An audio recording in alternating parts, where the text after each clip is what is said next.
This episode of the Half Price Concessions podcast is brought to you in part by our friends at Performancenter Racing Warehouse. Located in Statesville, North Carolina, Performancenter Racing Warehouse provides racers with just about everything you need to go asphalt late model racing, including being the home of the PRW chassis. From a full-blown fabrication shop to services that can help you get your race car re-clipped if you've been in the wall one too many times or you just need to get your racing program straightened out. Give Roger Johnson and the folks at Performancenter Racing Warehouse the chance to earn your racing business by calling them today at 704-838-1400 and visit them online at performancenter.com. That's PERFORMANCENTER.com.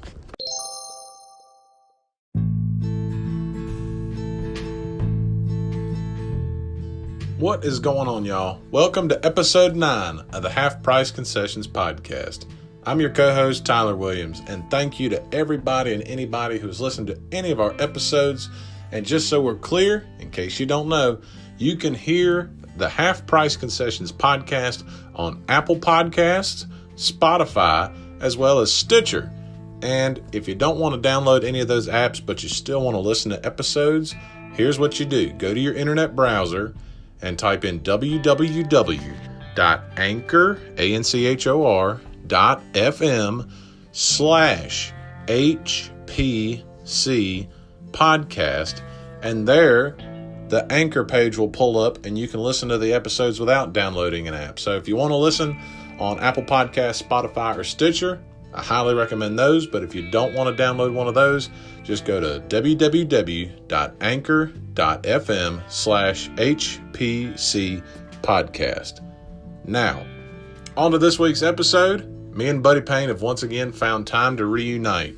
We are talking what kind of racing event we would want to have if we were fictional promoters. We play this game so many times between each other, like what kind of event would you put on and whatnot. We're talking that.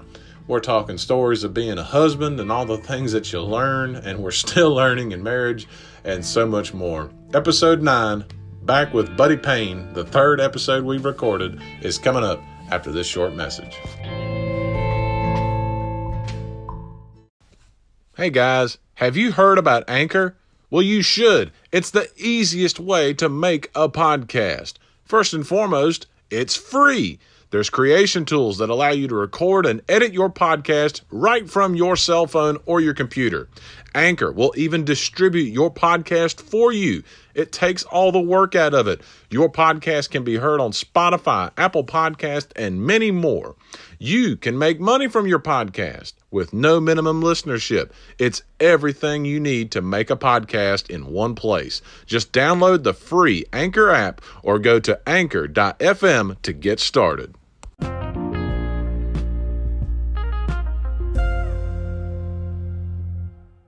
Once again on the Half Price Concessions podcast, me and Buddy Payne have once again carved out some time in the schedule to reunite, and it, as always, it feels so good. So good. And we are once again reporting from the Alamance County, Guilford County line, where it's darn near gorgeous out here, man. The leaves are turning, the water's still. It's a good fall day, yes sir. It is not too miserable to sit outside in a hoodie. That's right. But pretty cool thing. We've actually talked about this for years and years. We've played fictional race promoter because we go so many races, and what kind of spurns all this is the announcement, unfortunately, in dirt late model racing, that the Dirt Million event put on by Cody, what's his last name? Summer. Mm-hmm. Yeah, Cody Summer and the crew, that the Dirt Million is not returning, but he is actually going to be promoting a Lucas Oil late model dirt series show at, is it Port Royal? At Port Royal, yep. Port Royal. It's a 2-day show. It's a throwback show, and it's, I think, $75,000 to win. So pulling the plug on the Dirt Million, which was honestly probably the most unique race of any kind I've heard of in my entire just race fan life of 31 years. It's just such an incredible concept. And Buddy, you actually went to the event, but for those that don't have a clue what we're talking about, as far as the purse structure and stuff goes, it was a thing where fans could pledge with financial support to not only help boost the event payout, but also help their drivers. Can you shed a little light just on that? Yeah, like I said, very unique format. It's very just new. A lot of dirt late model racing, they just get stuck with the same old, criteria and just how things are set up and all. And I really was just floored by all the newness thrown at it at once. That was cool. But the way the structure was set up is everything relating to the race, a percentage of whatever was bought went to the purse. So, your advanced ticket sales, a percentage of that went towards the purse. As far as the individual stuff for the drivers, you could sponsor tires, you could sponsor, fuel, whatever. For your, you could pick your favorite driver, and the way that worked is you sponsor a tire for X driver. Well, a percentage of that money went towards the purse, but also that driver got points, if you will. So like your more popular drivers, if driver X gets like 50 pledges and driver Y gets 25, then X driver's points goes higher, and then that was one of the provisionals. Whoever had the most donations related to that driver, that was a provisional for him. Whereas normally provisional is based on series points or track points or past champions, something like that. Now it's based on how much money did your fans bring to the table. And Cody was really big on that. That was a good way for the drivers to get involved with promoting the race as well. He was really big with the social media stuff. So a driver, if he promoted on Twitter, Facebook, or whatever, for each time he posted something, he got a point or however many. So it really got the drivers behind it too. Like trying to encourage the fans, hey guys, vote for me. Retweet this, share this, and stuff. It was a genius way to get the word out. To just your regular race fan that wouldn't have known anything about it. Yeah, because I think a lot of the drivers, it's like, because all the time and money they put in to prepare the race car and whatnot, usually the most that they do is they might post on their social media where they're going, and then they have like their website and they have a schedule where they're going, but you don't see much past that. Whereas this one, there was a lot of incentive to post, 2 months out that we're going to be here, and here's the link to pledge and whatnot. So Cody just, like you said, it wasn't just one new thing he threw at it. It was a bunch of new things. That's what makes it heartbreaking that it is not going to come back next year. The cool thing with the pledges, too, was, obviously you're going to have your more popular drivers, your Bobby Pierces, Jonathan Davenports, guys like that. And typically, you would expect those guys to make the event, through a heat race or, B main at worst. So if you made, at the end, the drivers who had the most points from all of this stuff, if they already made the show through a different avenue, it fell down to who was next. So that was really cool. You had your guys that probably weren't going to be able to race their way in, but they could still get in off of provisional that way. So you had guys you probably never even heard of that gets to make the show. They get to be on the big stage and get to run for the big money. So that was pretty cool. Yeah. So, and also another thing that made it unique, it was not at a traditional dirt track. It was not at a facility that's been dirt its whole time, or even a facility that was constructed to be dirt. It was at a racetrack called Mansfield, which was originally built up to the level where it could run the NASCAR Truck Series and I think the Busch Series. It was built to that standard where it was an asphalt track. There was corporate suites and there was the bleachers and such. So with Cody bringing the dirt in, now you have to flip it to a dirt facility, but you have all the things on the outside of the track that can handle these bigger events, because you go to a lot of the tracks around this area, they were not built with the purpose of having corporate VIP or a lot of the media that we have now, like streaming services and stuff. They were built, the tower was big enough to hold the scores and the announcer and a little bit of staff. So there was that kind of also as well. And also, no one had a notebook on how to set a car up for this track. The history behind Mansfield, it was originally built as a 3/8 mile dirt track, and then it was reconfigured and paved to a 4/10 of a mile. And then, of course, NASCAR, they have regulations that the track has to meet as far as facilities, your bathrooms, the safety stuff, the safer barriers, all that kind of stuff. And the trucks ran there, I think I read from 04 to 08 maybe, or somewhere in that range. Not a very long period. Yeah, it wasn't a long period of time, but the track was built up to where it can handle it. The grandstands, I think, holds around 7,000 to 8,000 people, which is unheard of for a dirt track. Super nice bathrooms, a nice little midway for your T-shirt sales and stuff like that, merchandise. Like I said, it had the VIP and all that kind of stuff. And then when Cody took it back over, they dug up the concrete and put down the dirt. And that's where some of the issues were. There was a lot of rocks and that concrete and stuff still in the surface. I was going to say that seems to be problem number one that comes up, is because you were actually there and you sent me a picture from where a rock had gotten thrown up and it hit the glass of one of the VIPs. It was just above you, and glass came down. Just one of those things that you think you put enough dirt on it to cover up that problem, it does come back up. And a lot of the times what you happen, and you see this, there's been several tracks here recently that are asphalt tracks, and they'll cover it with dirt, and they'll bring in the Outlaws or something like that and run, and just the surface isn't run in. So you get sometimes it gets dusty, but you get a lot of holes and things like that just because it's a 2-week-old surface that they're trying to get ready in time. We went to the inaugural event, and that was some of the most weird, just odd stuff to happen in the race. The glass shattering there, glass falling on people, and it was just crazy. Obviously a safety concern there, so they had to stop the race and move everybody. During the main event, the flagman went down. Yeah, he got hit with a rock or something. And we're in the stands, and we don't know what's going on. And I thought, he was an older guy, so first thing I thought was a heart attack or something like that, because he went down, and rock hit him, knocked him out. Just crazy, just weird stuff like that. But yeah, that was when we walked up on the Friday. It was a 2-day show. We walked up on the Friday. We had the pit passes and stuff, and it's like these massive piles of the concrete and stuff that they had tore up. That you're walking by. That's kind of odd. And then it's the first dirt track I've ever been to that has the safer barriers. Yeah. And then a huge pit area too. Because they're expecting trucks usually run 36 trucks, something like that. So yeah, something like that. So they got this real nice paved area for that. It's an awesome facility. Yeah. So, unfortunately, that event got to run for 2 years, got announced it's not coming back. So that got us to thinking. We have always talked about, what kind of show we would like to see put on. We've fictionalized a ton of times about being the owners of 311 Motor Speedway and what we would do there and stuff.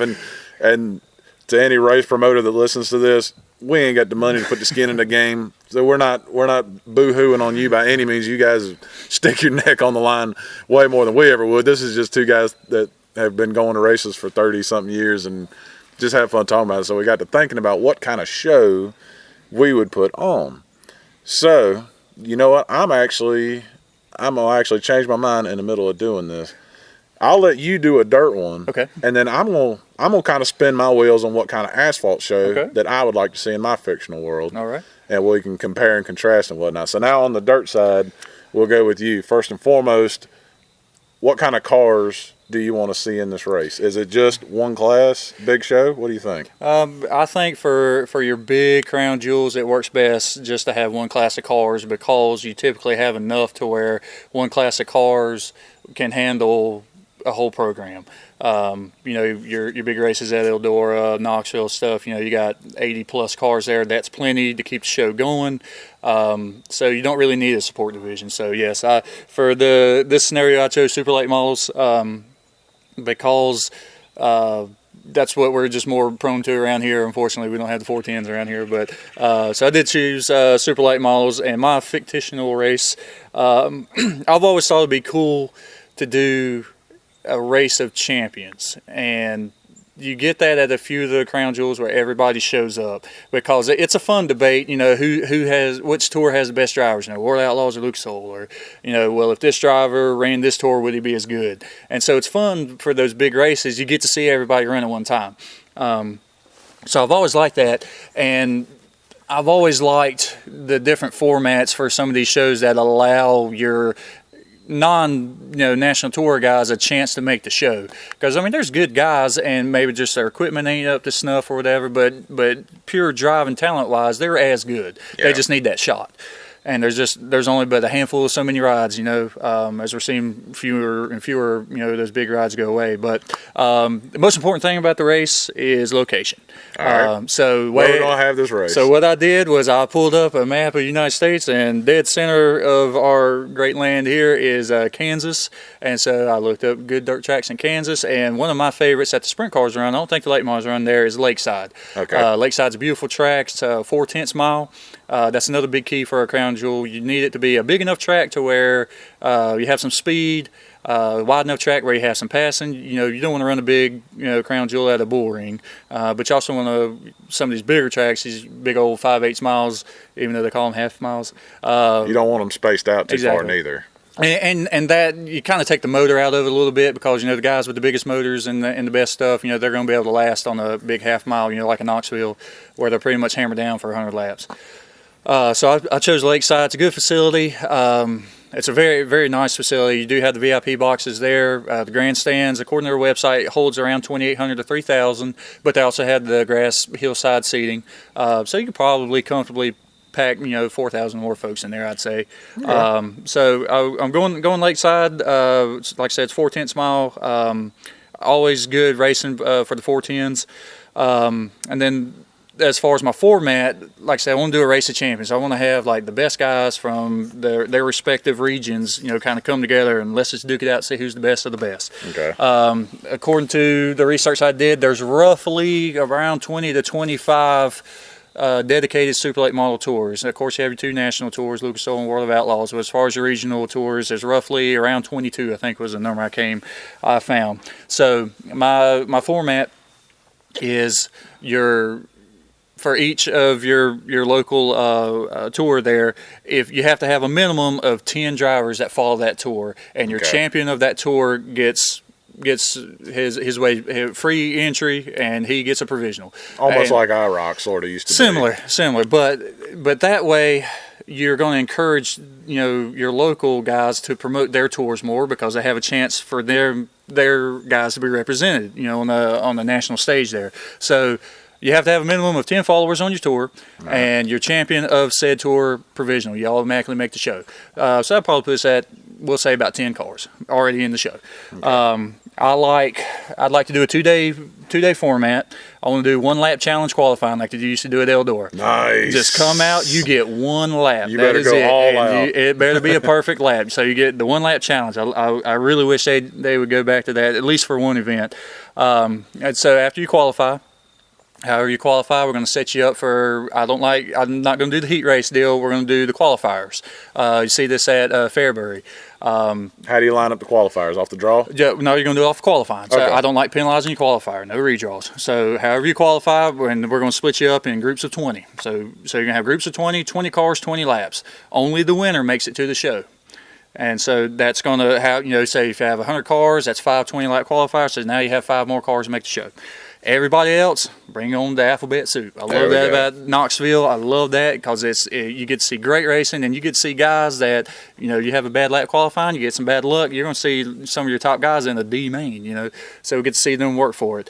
So we'll start with the alphabet soup, top 3 advance to the next one, so on and so forth, and then when you get to the B main, we're going to treat it as an actual main event, B main. So however many cars are left, to fill out a 24-car field, that's how many we're taking out of the B main. Okay. And then we'll do the laps according to how many cars. I always like cars plus 1 lap. So if it's 24 cars, it's going to be a 25-lap race. So that's going to set our field. No provisionals outside of what I've already mentioned. Then the non-qualifiers race, I think that's important too. You guys that just didn't make a show, at least we're gonna make some money. And then off of the purse, we'll do it. I'd like to see it done like the Dirt Million was this year, off the percentages. They adjusted the percentages because right now, a lot of your big crown jewels, your 100,000 wins and stuff, yeah, that's great, but second place is dropping down to 20,000, then it's pretty wide drop off. Exactly, and it's a lot of incentive to punt the guy in front. Exactly. I mean, it's such a huge gap. You'd be a fool not to at least let it cross your mind. Give it a shot, and then and if you finish outside the top 10, you're hardly making start money. Yeah. So I'd like to see the percentages broken down to where a minimum of 2,500 to start, and then we'll just work our way up from there, and maybe do 40% of total take in for the leader, and then all the rest of your percentage will go to your non-qualifiers. And that's pretty much what I got right there. I think it'd be fun. You get to see central locations, so sign advantage for one over the other, unless your tour happens to be in the center, like the MLRA or something like that. And with the provisionals going to your series champion, that's going to encourage your local, like your Carolina Clash, your Ultimates, guys around here, Comp Cams, wherever you're running. It's going to encourage them to try to build their tours up, because they know I have a shot of making it to a big stage run for some big money. Okay, I'm gonna take some of your ideas and implement them into mine. So, just to show you how fictional mine is, the location will tell you how fictional it is. North Wilkesboro. Oh my goodness! We are going up. We're going up 220. We're going uphill and downhill. where there's only one way in and one way out of the track, and the traffic can get backed up. But we're going to North Wilkesboro. Okay. So first and foremost, in fictional world, we got to fill in all the cracks, and we got to go in there with the Roundup, and we got to get the weeds out of there, and we got to paintbrushes. Yeah. You're gonna have to rope off the parts where the roof's caved in. But we're going to North Wilkesboro just because it's 0.625, so it's a little over a half mile, but I still consider it a short track, and like you said, it's unique. It's uphill backstretch, downhill front stretch. It's got the nostalgia that a lot of people in our generation and younger they've got an affinity for it, like previous ones didn't. So now we got nostalgia coming too. You got 10 million places on the property you can take a picture for Instagram. The class, we are going asphalt supers. Okay. I love asphalt super late models. They are wide. They are, they have more horsepower. They are louder, and they are I love them to death. Especially when you get a bunch of them crammed together, like at the All-American 400 or the Snowball Derby. When you get the best of the best in that class together, it is just unbelievable, and it's hard for anybody to run away with it. So, now, are we only running asphalt supers, or are we running sport division here? Nope, I'm only going supers asphalt, only, okay. Just asphalt supers. All right. I'm going to take some elements from Martinsville, but the Martinsville from our childhood. Okay. So what I mean by that is, we're going to do a 2-day show. We're going to qualify. We're going to practice and qualify on Saturday. We ain't going to open the track on Friday. I'm not going to open it up and have them have an optional quote unquote practice where everybody feels like they have to be there. Yeah. We're going to limit it to Saturday to Sunday. All you can do Friday is park the hauler, and if you want to go ahead and pay entry for the weekend, you can. But I'm not. You're not going to get a disadvantage by not being there Friday. So Saturday we're going to come in, we're going to practice, and we're going to qualify. What we're going to do, we're going to lock in the top 20 on speed. They're going to be locked into the show. We're going to go 42-car field. Then everybody else is going to get to split into 4 heats.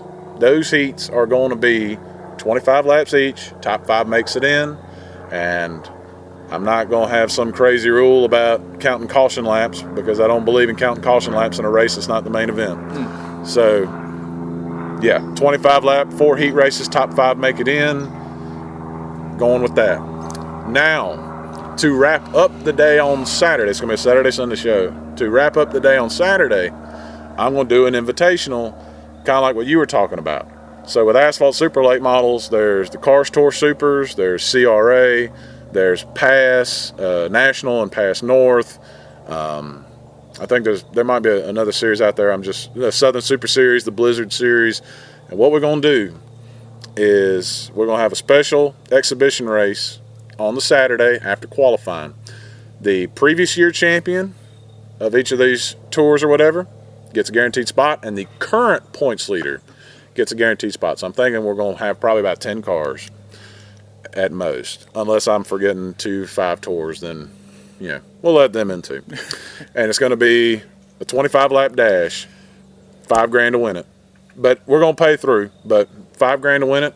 You can go out there, make a little quick, easy money, and it's 25 laps. It's not very long. Not going to be long enough for pit stops and nothing like that. We'll do that on Saturday. Then we're going to come back for Sunday. Sunday, we run our 4 heat races. We've got our lineup for the main event. And then because it's a 42 car field, we've locked in top 20 with 4 heat races. Now we're up to 40. Well, we got to get to 42 somehow. So the provisional is going to be based on fan attendance. So I'm going to do it like this. When fans come in the gate, as they're coming in, or if they buy their tickets online, they can do this. And it'll be like a little thing like, you know, who's your favorite driver or something like that. So with online ticket sales, this will be a lot easier. In person, I'm sure we're going to have to work through a little something. So you can put your driver or whatnot, and you could see who all is coming to see who and whatnot. Top 2 drivers who are not already in the show with fan attendance associated with, that's the provisional. It's not based on any points of any series because this is not a series affiliated race. So you're gonna reward the guys that, like you said with Dirt Million, that are promoting the race. Right. They're bringing more people in and whatnot. I'm going to give them a reward for that, and I'm not pooping on the little man who doesn't have a lot of fans. I'm just looking at who's buying the tickets. So I'm sure Bubba Pollard, if he ain't already in the race, he's going to be locked in on provisional. Yes. Then the race, we're going to start straight up. We're going to go to first 100 laps. Then we're going to throw the caution. We're going to bring them down pit road, and it's going to be a 10-minute halfway break. And, you know, because it's 10-minute halfway break, there's no need for these guys to pay pit crews or anything like that. They come down, they work on their car. They're going to come back out the way they were. Only exception to that, top 6 will redraw. I'm not a big invert guy. Yeah. I like the redraw because at least you are giving me a chance, if I come in as the leader, to redraw better than 6. If it's a straight up invert, if I'm running third, I'm popping the brakes on lap 99. Absolutely, yeah. I'm going to sandbag it back. Absolutely, yeah. So we will redraw top 6, and that will be in the order they came in. So if you led at halfway, you're going to get a halfway bonus. I'm going to find a sponsor to give me $10,000 for that. Good luck. Totally fictional. But you're going to get a halfway bonus, and you're going to redraw the top 6 by the order you came in. Then we'll go back out, run the last 100 laps. I'm not going to throw another caution at lap 190 with 10 to go. I'm not going to do that. That lap 100 mix up with the redraw, I think, will be good enough. And I think Asphalt Supers at a place like North Wilkesboro that is so unique and as good as those cars can handle getting around turns and taking the pit crews out of it, it's not Snowball Derby where it's long enough where they need pit stops.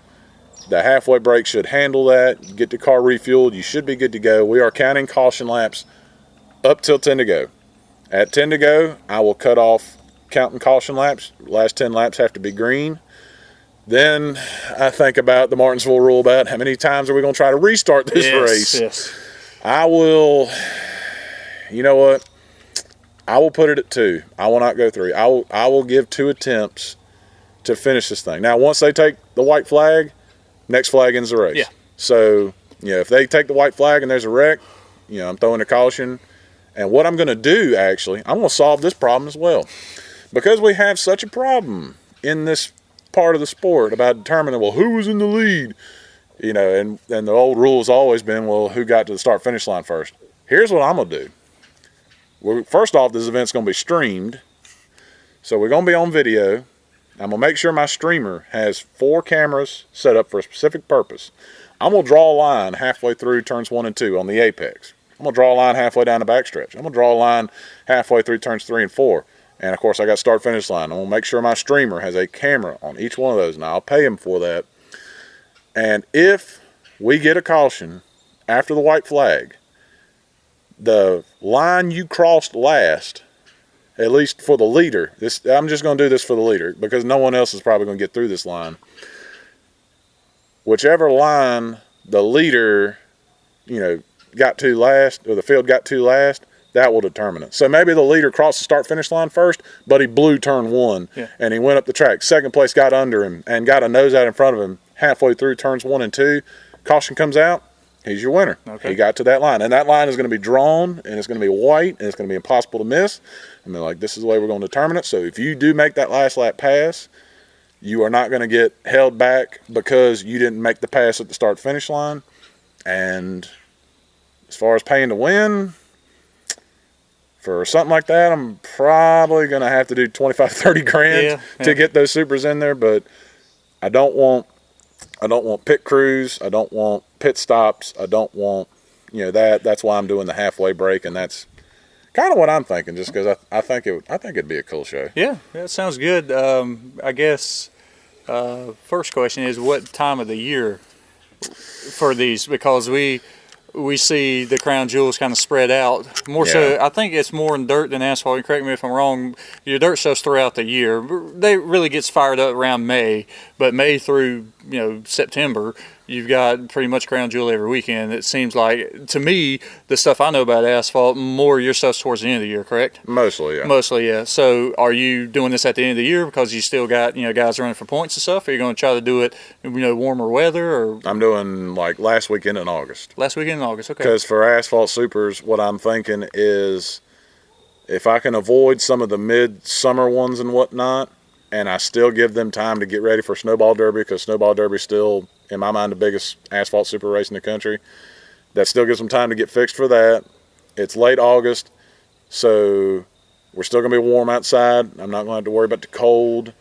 What would be really good? If I could get it the weekend of Labor Day weekend, but I don't know how the calendar's going to fall because this is all fictional.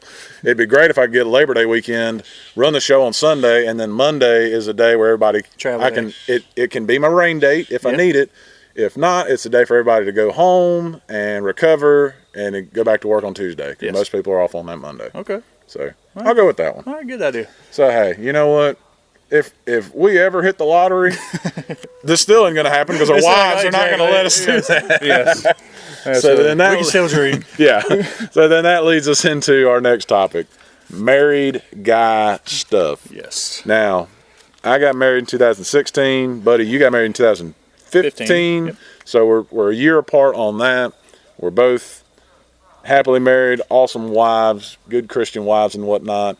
But there are certain things. See, as men, there's so many things that we just don't do before we get married. Like women, it seems like they're doing a lot of this stuff before they get married, and now it just transfers over to the partner that's living in the house. Well, we're single guys. I mean, you can see a cockroach crawling in the bathroom, and you're like, I don't think much of it. I'll get it tomorrow. Yeah, your wife's like, oh, God, you got to come get this now. So there's so much married guy stuff you didn't know before. You kind of wish you knew now, but even then, I mean, I don't know if you would have changed so much behavior. So let me put, we'll ping pong on this. Okay. As a married man, yes. What was the first thing you had to learn to adjust in your behavior? Just silly stuff, not deep emotional stuff about I had to learn to care more and I had to say I love you more and things like that. We're just being silly and whatnot. What was the first thing that you did in your natural behavior that your wife was like, hold on, that might have to go? Oh, man. It's hard to probably pick one. Sense of humor. Sense of humor, probably. I like to keep the mood light. I'm very sarcastic. Not a mean sarcastic. I'm just sarcastic. I can find funny in a lot of different areas that most people can't. As I've been told, I can find funny in a dark place. A lot of people can't.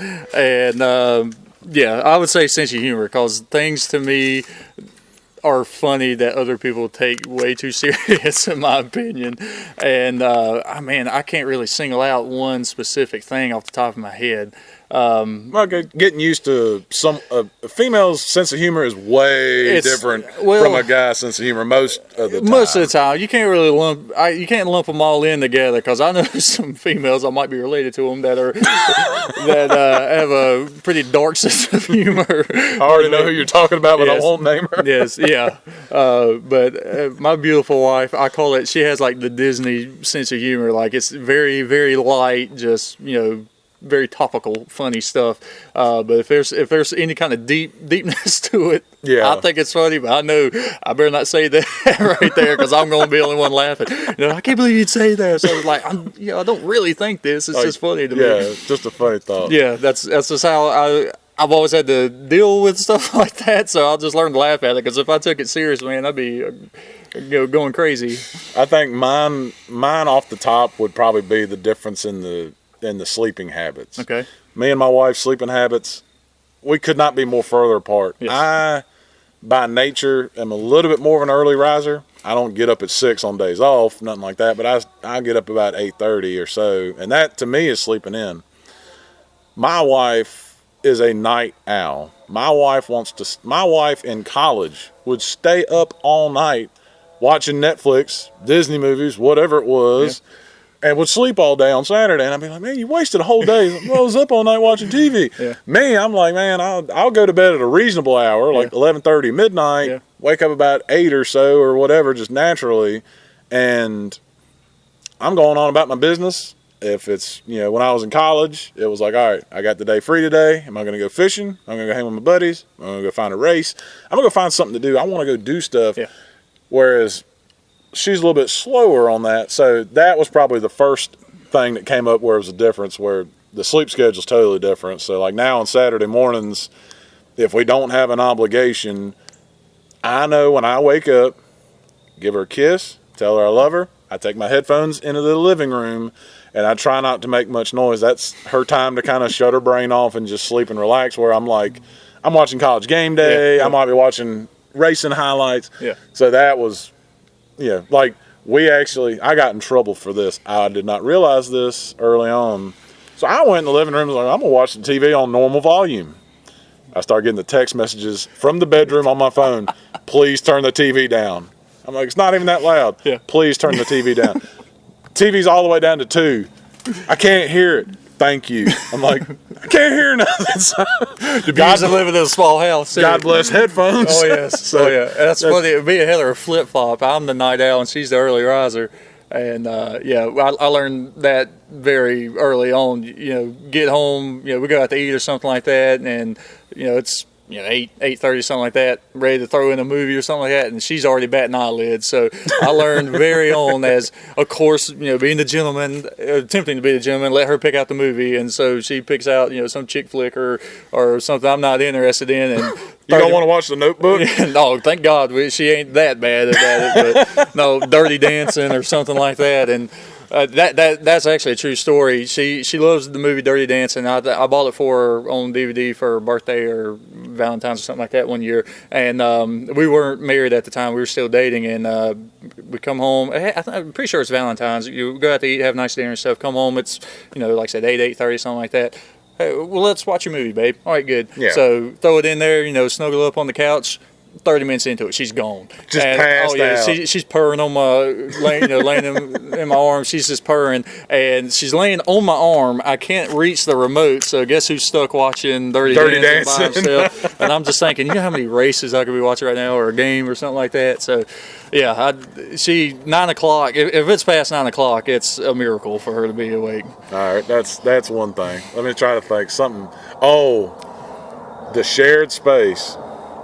The bathroom. Yes. That is a big one. Yes. Because neither of us did the cohabitation thing. We waited till we went down the aisle and said the vows, and then we moved in. So you and I were learning this stuff after we got the rings on and whatnot. So the bathroom turns into a thing. And I know for us, our house is so small, we only have one sink and one toilet and one shower. So I never thought about what a traffic jam it became in the bathroom. Until now, as a married man with one commode, one shower, and one sink, I hate sharing the sink with her to brush my teeth because she takes so much longer than me. That might be why her teeth are whiter than mine, but she takes a lot longer to brush her teeth, where I'm like, all right, 8 quick scrubs, got the backs and the tops, spit it out, I'm done. Yeah. It's a little longer process with her. A little longer in the shower, a little, just longer in general, whereas I think guys, we're just like, man, all right, let me get on out of here. Well, yeah. Growing up with 5 of us in a house with 1 bathroom and 2 older sisters and a mom, so heavily outnumbered in the male to female ratio there, I was always the last one to get to the bathroom, and I had to be quick. And, by the time you jump in the shower, there ain't no hot water left kind of thing. So I was at least a little prepared for that. But my wife she takes very good care of herself. Like, it doesn't matter where we're going. We can be going to cookout, not getting out of the truck, and she's, just dressed. She looks good. She's just, I ain't gonna say putting on the nines, but she's just, She's putting way more effort into it than you are. Yeah. Oh, I'm t-shirt and shorts, and she's got a nice outfit on and whatnot. And I mean, she's just always looking beautiful. And so obviously, she's gonna spend a little more time. But funny thing about this house where we're living at now is the water heater is a little smaller, I think, for what this house calls for. And it's only two of us. We ain't got no kids, nothing like that. And I think this weekend was the third time I've had to turn the water heater up because it's. She wasn't pumping out enough. Babe, can we do something about the water? It gets cold before I get done with the shower. Like, how long are you in there? Yeah, exactly. I'm about twice as big as she is, and I'm good by the time I'm done. But she is an early riser. She does her thing, devotional and drinking her coffee and stuff. But it's an hour minimum getting ready for work or for church or something like that. Whereas me, 5 minutes. But of course, she looks a whole lot better than I do once we get out in the public too. So this is true. Here's another one I thought of that came with marriage that I did not realize. I did not realize how many outfits women have to prepare for on trips. So I don't even know what we were doing. I don't know if we were going somewhere. Or we were clearly leaving the house or something, and. We're going somewhere, and Allison was asking me, like, well, how warm is it going to be when the sun goes down? Well, can you look and see? So I'm looking on WeatherBug. I'm like, why does it matter? Well, if it gets cold, I need to have a jacket and something. And I'm like, I'm a guy. I'm like, I'll be fine. Yeah. But it's a little different with the ladies. Whereas, like, you could have called me in our unmarried days. You could have called me on a Saturday morning. I'm in the apartment wearing gym shorts and a t-shirt and be like, hey, you want to go play some golf? Yeah, let's go. Yeah. Didn't even hardly change no clothes. Women, it's a little more thought process into what could come. One of the first out-of-town trips we did together, we were just staying over for one night, and I go to pick her up. Again, this is when we were dating and stuff. I go to pick her up, and I got one small little duffel bag. I got, just the bare essentials, a change of clothes. That's all I need. And she is living in an apartment. She comes out with 2 rolling suitcases. One night, 2. I was like, "What?" Goodness! And maybe her clothes aren't that big. Maybe she's got her computer one or whatever. And this is when I learned that, from her words, that she needs options. So we're going to go out to eat somewhere that night, and she don't know which outfit she wants to do. Which, of course, the guy girl thing, that's crazy to me, but I get it. On her side of things. But yeah, she come rolling out, which is funny because, like, my best bud lives up in Virginia. Whenever he would come over, or I go to his house, something like that, we would throw shirt, shorts, toothbrush, deodorant in a Ziploc bag, or he would bring a trash bag. Yeah, throw stuff in there, and that was it. If we're going out of town somewhere, just throw it in the back of the seat, and I got the back of the truck loaded up now, especially if we're going for more than one day. I'll tell you another thing you don't think about as a single guy is the amenities. And I'll give you an example of this. Somewhere that you and I hold near and dear to our heart up in Danbury, North Carolina, up at the Second Chance Ranch. And we have a cabin that Brother King let us build down. And when I say down in the holler, I'm talking about cell service deep in the holler. You cross creek 3 times. Cross the creek 3 times. Better have 4-wheel drive. Yeah, even with your 4-wheel drive, you might get stuck. This cabin is, you talk about solitude. When you in there at night, sleeping in your sleeping bag, you can hear the bears walking through the woods, and you can hear the stream. There's no interruption. I don't think I could ever take my wife there because there is no toilet to sit down on, and for like a lady or something, men, we're a little more primal. We'll go pee in the stream, or if we got to go sit down, we'll go out further in the woods to do our business. And I just thought about it. I was like, yeah, that's something I definitely could not. Allison would not go for. She'd be like, where's the electricity? There ain't none. Well, how am I supposed to charge a cell phone? How am I going to wake up? They ain't important to have a cell phone. No. Down there. The difference in amenity. One thing you have thought about, that cabin doesn't have any mirrors in it either, so there ain't no point in prettying up your face because you can't see what you look like anyway. That is true. That is true. My wife would love the fireplace. That's about it. Yeah. They'd be like, all right, when are we going home? Exactly, yeah. She liked the fireplace. In the daytime, she loves nature. She'll go on hikes in the water and all that stuff. But, yeah, no electricity, no adequate bathroom and stuff. That would be a tough one for her. Yeah, so let's say there's a couple differences. I'm trying to think of, here's one. the negotiation for the television remote. As single guys, you come home from work, you might shower off or something, you might cook a little food or something. Food's actually going to be the next one. We could do an whole episode on picking a restaurant to eat at. But, you come back, throw the ball game on, or Cops is on, or if you watch a show on Netflix or something. No, as a married guy, and we only got one TV in our house, so watching TV is only in the living room. It is at negotiated rate. Well, when is your TV show on? Well, my show's on Mondays. All right, well, that means I'm watching something on my cell phone. Thank God for streaming. Yes. That's a battle. The remote control knowledge you have to learn how to negotiate. Oh, yes. Like, honey, they only play the Super Bowl every 5 years. Please let me watch this one. Yeah. That's a lie. That will be a combo thing because, as I said earlier, my wife likes to go to bed early, so we're usually never home whenever the shows that we both like are playing live, so it's always DVR stuff. So I'm very good at handing her the remote. Here's the remote. TV is yours, because I know at 9 o'clock you're going to bed, and I can go back and watch what I want to. So it's easy to negotiate. If it's a ball game, like you said, you pull it up on your phone, laptop, whatever, and watch it while it's going on. And with the sleep thing, as a single man, when I was a company I worked for in Durham, I worked all the time, like, especially during the summer. I mean, a 10-hour day was getting off early. So my routine was I'd come home, and it's usually supper time or later. I'd come home, I'd take a nap. And this is like trying to make that happen with the marriage thing. No. Because she works, retail jobs, her hours are crazy, but, those times like we're both home, before supper times, like we need to spend that time together. Yeah. Kind of thing. And that was a tough adjustment for me, because I would come home, after working, however long of a day, I'd come home, I'd take a nap before I ate, I'd shower and stuff. I'd take a nap, I'd get up, I'd eat, and then it'd be 9 o'clock, and I'd go to the gym.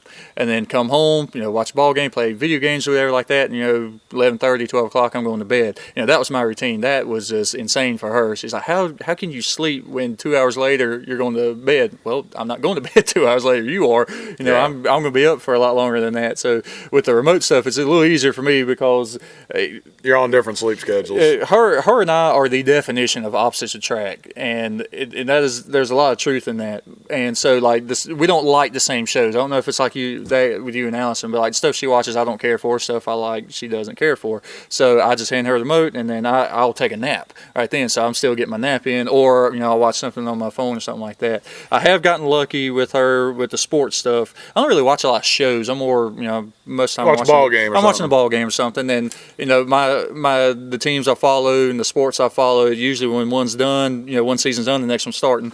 So I am very fortunate that when we got married, she really didn't know much about baseball, didn't care about it and stuff. And I'm a diehard Cubs fan. I buy the package every year, so I watch their games and stuff. And like that great just compromise, turning point moment for us. I came home one day, and she got home before I did. She is watching the Cubs game, so she learned how to find the channel on herself. She's watching it. She gives me a recap of what has happened so far in the game. Nice. She's bought, her favorite. She finds a favorite player. Happy? I'm like, yes, thank you, Lord, thank you, Lord. She's not, this is stupid, and just locks up. So that's cool. And then therefore I have to compromise on something she likes. But see, that's something similar with us is when your partner takes an interest in something that you like. Yes. Like with the Carolina Hurricanes National Hockey League team, you and I are big fans of them. Mm-hmm. And now, actually, my first date with Allison was going to a Hurricanes hockey game.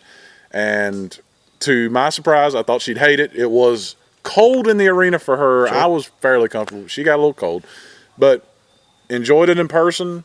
And so now, if I watch the game at the house, a lot of times she'll either sit down and watch it with me, or she'll at least be like, what's the score? Where's Sebastian Aho? Yeah, she knows a few of the players, and I'm just like, yeah. So we're the way we kind of work it is we have some things that are common interest, like we both like the Hurricanes. I think I like it a little bit more, but she likes it. We both love The Office. Okay. Boy Meets World. We went through that. I think we've gone through that DVD series twice. Deadliest Catch. I like Deadliest Catch. She kind of likes it. And then the stuff we disagree on, I can at least tolerate some of it. There's some of it I just flat out don't like. Yeah. And I just put my headphones on and watch something else. Yeah.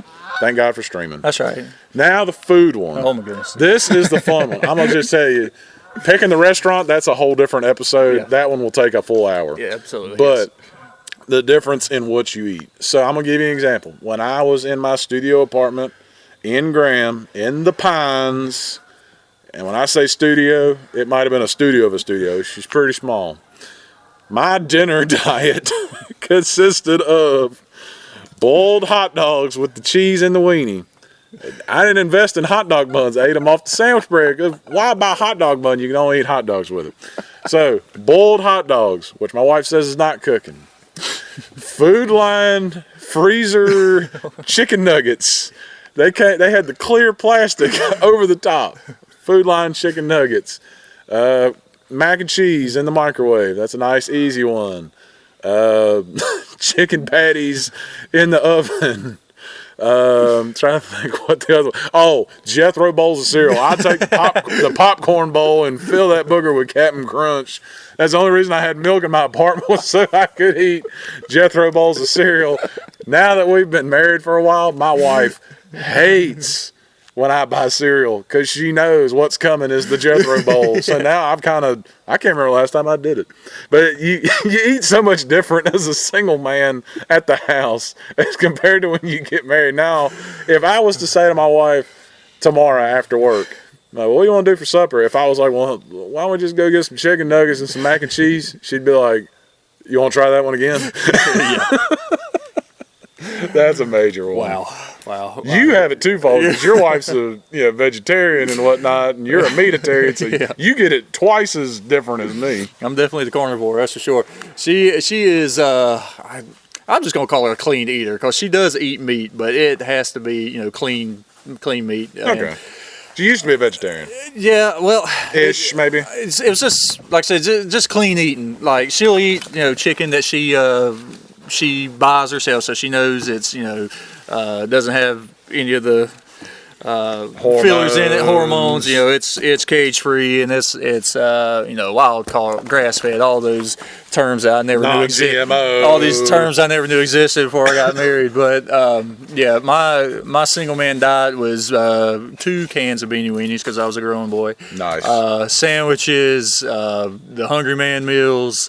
If it was wasn't pay week, it was 2 packets of oatmeal. Nice. You did what you had to do, man. That's some whey protein. Yeah. Back when I was working out, I had the whey protein or the protein bars and stuff like that. And early on, we were dating, and she was sweet. She'd cook for me and stuff. And I remember I had just gone to the grocery store, and when I say grocery store, I say Walmart because it's cheaper there. Well, you get everything you need in one spot. Where else can you buy a set of tires for your truck and some beanie weenies? But and a new sweater. And a new sweater, some fishing rod, whatever. So anyway, she comes over, gave her the key to the place where she came over. And I just bought all this stuff. And I come home from work, come in, nice little note on the refrigerator. She'd cook me a big old bowl of pasta or something like that. I was like, that's nice of her. She didn't have to do that. And go to grab a snack out of the cupboard. Everything I bought is gone. And like my go-to snacks were these muffins, like oatmeal raisin bars, Pop-Tarts, I was a 12-year-old in a 20-year-old grown man's body. Yeah.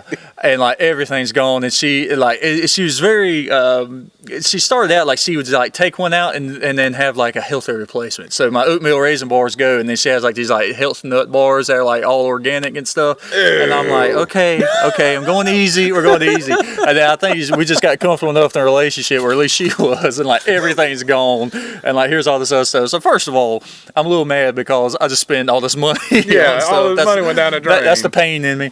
But realistically, it's probably $20 worth of stuff. And then B, I'm like, okay, how much do I love this girl? Because I could have very easily been pushed to a fight. And after, you calm down a little bit, I realize that she's just looking out for my best interests and stuff. But yeah, there's not a single thing in our kitchen or cupboard right now that I would have had as a single man. There's not a single thing. And there ain't no Zach's hot dog chili in there. there is like the snacks, like even the popcorn I get now, like there is nothing in there that I ate as a single man. So you definitely have to be willing to compromise, and sometimes it's a little more one way than the other, but it was all with good intentions. I'll give you a funny one. So when me and Allison started dating in September of 2013, I was at the time living with another single man, Jason Turner. We called the house the Casa de Solteros, which was house of, I think it was like bachelor's house, whatever. Translation probably poorly. Nonetheless, so we're two single men living in the same house, and we both had full-time jobs and part-time jobs, so we're barely there at the same time. Sundays were usually the days we were there together, and Allison would come down to the house, and she was in college. I wouldn't make a lot of money, so we couldn't go out but so much. So a lot of times we were just hanging out at the house watching movies, and Jason was usually there.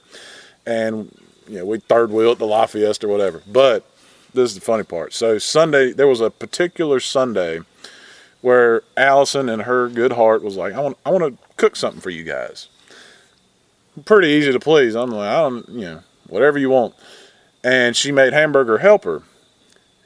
Dude, you'd have thought me and Jason were dining at the Biltmore Estate with like Heads Estate or Super Duper Pork. People were just like, man, this is so good, man. It's a lot better than Hungry Man. Yeah, this is the delicacy, man. I was just gonna warm up some Pop-Tarts. Like, we're having that, and like me and Jason are both paying compliments. We're like, Allison, thank you so much for cooking for us. And she was just like, it's hamburger helper, guys. Yeah. It's not that hard to make, but to us, as single, we were like, man, just thank you for that. One of the very first meals that she ever cooked for us while we were married, and it was just a slab of salmon and green beans. And I think, another little side or whatever. And I come home and it's laid out and prepared for me. I'm like, this isn't fish sticks, like this is like prime. Did you microwave this? Yeah, exactly. No, but that's a whole other story. No microwave. All right. But but I just when I think fish, I'd get like the frozen shrimp or something like that. That was nice to me as a single man. I come out here and there's this like fillet of fish, salmon sticking out there, and I'm like taking pictures of it and like sending it to my mom. It's like, look what she made for me. It's like you said, it's a delicacy, and she still fixes that for me today. But I just remember that first time I was like, wow, this is a lot better than fish sticks. Yep. Yeah. Well, I think with that one, we'll put a bow on it. Okay. We can do a whole other episode on the fun part of trying to pick a restaurant with your married woman as opposed to picking one as a single man. Yes. But appreciate it as always, brother. Absolutely. We'll see when we get together again. Yes, sir. Yeah, this will be part 1. Yeah. Thank you for listening to yet another episode of the Half Price Concessions podcast. Please help us out and subscribe to us on Apple Podcast, Spotify, or Stitcher, and be sure to give us a rate and review if you can to let us know how much you're enjoying our episodes. Thank you for listening and have a blessed day.